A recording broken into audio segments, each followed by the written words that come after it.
Brought to you by Agilus Diagnostics. Health test की बात आती है तो मैं भरोसा करता हूँ India largest diagnostics company Agilus diagnostics. खुद को टेस्ट करते रहो। सगळ्या शक्यतांना धुळीत मिळवत महायुतीनं दणदणीत असा विजय मिळवला। यामध्ये अजितदादांच्या यशाचंही मोठं कौतुक केलं जात आहे। मात्र दादांचं कौतुक सध्या एका वेगळ्याच कारणामुळे आणखी जास्त प्रमाणात होऊ लागले।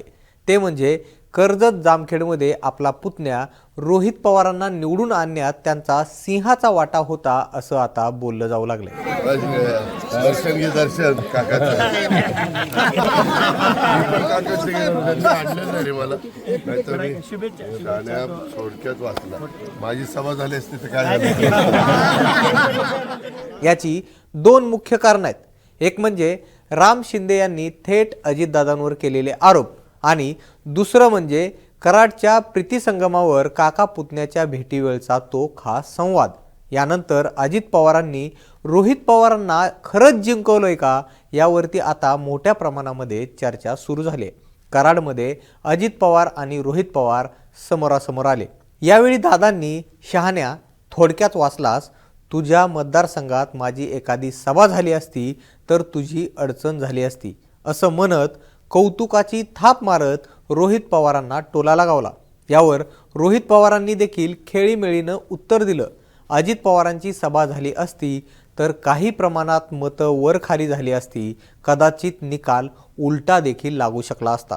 परंतु अजित पवार हे बारामतीतच अडकून पडले होते, त्यांना माझ्या मतदारसंघात येता आलं नाही। शेवटी ते खूप मोठे नेते आहेत असं रोहित पवारांनी म्हटलं। यानंतर राम शिंदे समोर आले आणि त्यांनी एकच हल्लाबोल केला। राम शिंदेंनी यावर बोलताना असं म्हटलं की अजित पवारांचं जे मीडियामध्ये विधान आलेलं आहे ते विधान आल्यानंतर महाराष्ट्र विधानसभेची निवडणूक लागण्यापूर्वीच कौटुंबिक अघोषित असा एक करार झाला होता। किंबहुना कर्जत जामखेडच्या संदर्भात माझ्या विरोधात एक कट रचला गेला होता, त्याचाच मी बळी ठरलोय। त्याचा आज प्रत्यय सुद्धा आलेला आहे। वारंवार मी महायुतीचा धर्म पाळण्याच्या संदर्भात वरिष्ठांकडे, पक्षाकडे आणि अजितदादांकडे मागणी करत होतो। या सगळ्या राजकीय सारीपाटामध्ये झालं असं की मीच याचा बळी ठरलोय असा आरोप राम शिंदे यांनी थेट अजित पवारांवरती केलाय। रोहित पवारांनी कर्जत जामखेड विधानसभा मतदारसंघात अटीतटीच्या लढतीत राम शिंदे यांचा 1243 मतांनी पराभव केला। रोहित पवारांना 1,27,676 मतं मिळाली तर राम शिंदेंना 1,26,443 मतं मिळाली। 2009 आणि 2014ला सलग 2 वेळा इथून आमदार असलेले आणि 14च्या सरकारमध्ये मंत्री असलेल्या राम शिंदेंचा त्यांनी तब्बल 43,000 मतांनी 2019 मध्ये पराभव केला होता।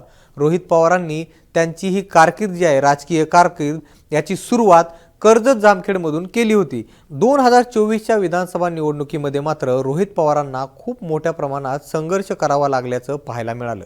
उपमुख्यमंत्री असलेले अजितदादा पवारांनी विधानसभा निवडणुकीमध्ये बऱ्याच सभा घेतल्या होत्या। यातल्या अनेक सभा या भाजपच्या उमेदवारांसाठी देखील घेतल्या होत्या। मात्र कर्जत जामखेडमध्ये भाजप उमेदवार राम शिंदे यांच्या प्रचारासाठी अजितदादांनी कुठलीही सभा घेतली नाही। अजित पवारांची इथं सभा झाली असती तर मतांमध्ये फरक पडला असता असंही आता म्हटलं जात आहे। मात्र काही कारणांनी अजित पवारांनी रोहित पवारांविरोधात सभा घेणं टाळलं। अजित पवारांनी जर इथं सभा घेतली असती किंवा शिंदेंचा प्रचार केला असता तर रोहित पवार म्हणतात तसं नक्कीच चित्र वेगळं राहिलं असतं। आपण पवार फॅमिलीमधला संघर्ष बारामतीमध्ये सुद्धा बघितलाय। बारामतीमध्ये पवार विरुद्ध पवार अशी लढाई झाल्याचं सुद्धा आपण चित्र बघितलं। मात्र हेच चित्र कर्जत जामखेडमध्ये बघायला मिळालं नाही। अजितदादांनी रोहित पवारांच्या विरोधात प्रचार करायचं टाळलं आणि यामुळे आता महायुतीतल्या अंतर्गत कलहावरती सुद्धा चर्चा होऊ लागली। आपल्याला याबाबत काय वाटतं हे आम्हाला तुम्ही कमेंट बॉक्समध्ये नक्की सांगा आणि तुम्ही जर मुंबई तकला अजूनही सबस्क्राईब केलं नसेल तर लगेच सबस्क्राईब करून घ्या। हा व्हिडिओ पाहिल्याबद्दल धन्यवाद।